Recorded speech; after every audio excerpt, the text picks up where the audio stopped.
ahead. So tonight we're going to be looking at college admissions because I know during our conversation last week, we talked about, the process of getting into college. So when we do this, it's going to be important that you have the right, what we call soft skills. Soft skills.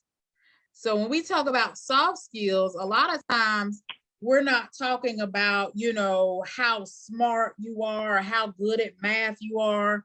We're talking about you being able to communicate effectively, being able to communicate logically and clearly, making sure that you're asking the right questions so that you can get the right answers. Okay.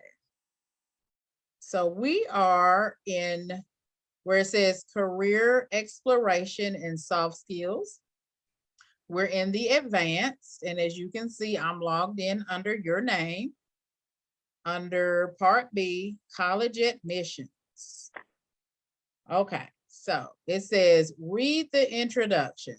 Okay, Yuika, I'm going to let you read. Keisha has been working as an user support specialist for the last 3 years. She has a high school equivalency.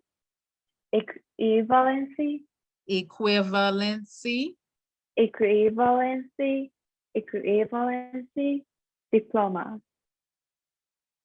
She wants to attend a 2-year college to get an associate's degree in computer networking. Okay. So the word, when they talk about high school equivalency degree, that's what we call GED when you get a GED. GED. Last week, you remember when we were talking about you enrolling into school, and I was asking you about your education in Japan, and if any of those credits were transferred over to the United States, because you originally inquired about the ESL program. Many students, they take ESL classes, and if they are successful in that, we enroll them into our GED classes in order to get their GED. But you may not even have to go that route. And that's what I was wanting you, to let your husband know, if he doesn't already know, that you may be able to directly enroll into the college and just begin to take classes there. Okay. So it says, in this lesson, you will learn how to plan your professional growth and find information about admissions. Okay, let's take a look. This is an important phrase right here. It says professional growth. What does that mean to you? Professional growth. It sounds like growth in professional field. That is correct. So even with what you do on your job every day, you want to set SMART goals. You have different tasks. I keep a planner with me. So this right here, it has the month of October.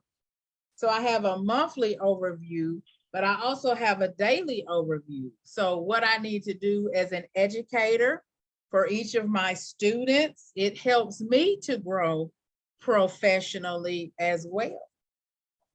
Because on your job, especially here in America, and probably I'm sure in Japan, people always want to know, where do you see yourself in 3 years? Where do you see yourself in 10 years, right? So those are things that we have to think about. How are we going to get there? What is it going to take to get us there? And what are we going to do if we don't get there, right? I mean, what if you decide that you don't want to be an engineer and maybe you want to be a lawyer?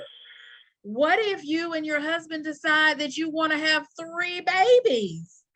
You know, all of those things, it changes, especially for us women. And that's okay, you know, and it may be later on as the babies get older and are in school, you're able to continue your career.